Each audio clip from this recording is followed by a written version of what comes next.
Good evening प्यारे बच्चों। आज मैं आपके लिए through the eyes of travellers का पार्ट 5 लेकर आई हूँ। इस पार्ट 5 में हम इब्न बतूता के बारे में पढ़ेंगे, जिसे कि अर्ली ग्लोब ट्रॉटर बोला जाता है, कि जिसने जो पूरे ग्लोब को जिसने कवर किया है, ट्रैवल किया है। और जो उसकी बुक का नाम है रिहला है। रिहला अरेबिक लैंग्वेज में लिखी गई है और बहुत ज़्यादा रिच और इंटरेस्टिंग डिटेल प्रोवाइड करती है। इसकी बुक सोशल और इंडिया के सोशल और कल्चरल लाइफ के बारे में। As we knew it earlier that Ibn Battuta born in Morocco, और उसकी फैमिली बहुत ज़्यादा रेस्पेक्टफुल और एजुकेटेड थी, और उसकी फैमिली इस्लामिक रिलीजियस लॉ या सरिया पर पूरी तरह से एक्सपर्टाइज थी, मतलब कि उन्हें बहुत ज़्यादा डीप नॉलेज था इस लॉ का। तो जब फैमिली बहुत एजुकेटेड है तो इब्न बतूता भी अपनी यंग एज में काफ़ी ज़्यादा नॉलेज गेन कर लेता है। लेकिन अपनी फैमिली के अदर मेंबर के कंपैरिजन में इब्न बतूता ये मानता है कि घूम करके ज़्यादा नॉलेज गेन किया जाता है कंपेयर टू बुक।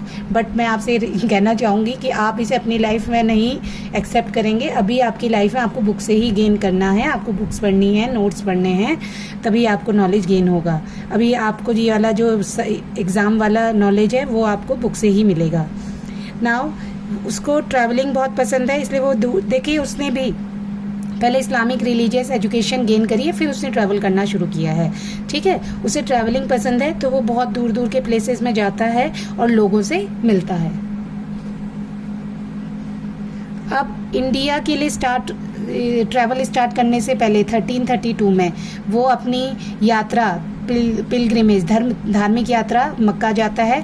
और जब मक्का जाता है तो वहीं से वो Syria, Iraq, Persia, Yemen, Oman और भी नई जगह पर कोस्टल एरियाज़ में, जो अफ्रीका के कोस्टल एरियाज़ में, वहाँ पर ट्रैवल करता है। अब वो ज़मीन के रास्ते ट्रैवल करते हुए सेंट्रल एशिया, जैसे कि मैंने आपको यहाँ मैप बनाया हुआ है, ये एक यहाँ पर लैंड से कनेक्टेड है अफ्रीका और इराक। यहाँ मतलब कि ये सेंट्रल एशिया का पार्ट है। फिर यहाँ से आता हुआ वो जाता है, पहुँचता है इंडिया।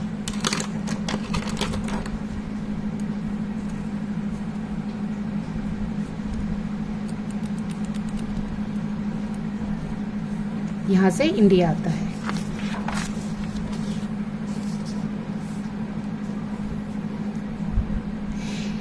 अब उसने ऑलरेडी उसने मोहम्मद बिन तुगलक के बारे में, जो सुल्तान है दिल्ली के, उनके बारे में सुना है और पता है कि वो उनकी इमेज बहुत अच्छी है, वो एक जनरस किंग हैं और वो पैट्रोनेज प्रोवाइड करते हैं आर्ट्स और लिटरेचर को। तो वो कहाँ की तरफ आता है? दिल्ली की तरफ आता है। कहाँ से होते हुए? मुल्तान और उच्च नाम की एक जगह है अफ़गानिस्तान और पाकिस्तान के पास, वहाँ से होते हुए इंडिया के लिए आता है, दिल्ली के लिए आता है। अब सुल्तान उसकी एजुकेशन से, उसकी विद्वत्ता से, मतलब उसकी इंटेलिजेंसी से इम्प्रेस हो जाता है और उसे काजी मीन्स जज, जो उर्दू लैंग्वेज है उसमें काजी का बोला जाता है, जज को दिल्ली का जज अपॉइंट कर देता है। अब वो इस पोजीशन में तब तक रहता है जब तक उन दोनों के बीच में बहुत अच्छी अंडरस्टैंडिंग रहती है। लेकिन एक बार जब मतलब कि अंडरस्टैंडिंग ख़राब हो जाती है तो उसे जेल भेज दिया जाता है। लेकिन फिर से जब मिसअंडरस्टैंडिंग दूर हो जाती है तो उसे दोबारा से उसकी पोजीशन पर रीअपॉइंट कर दिया जाता है और राजा उसे ऑर्डर करता है कि 1342 में राजा उसे ऑर्डर करता है कि वो चाइना जाए राजा का मैसेंजर बनके।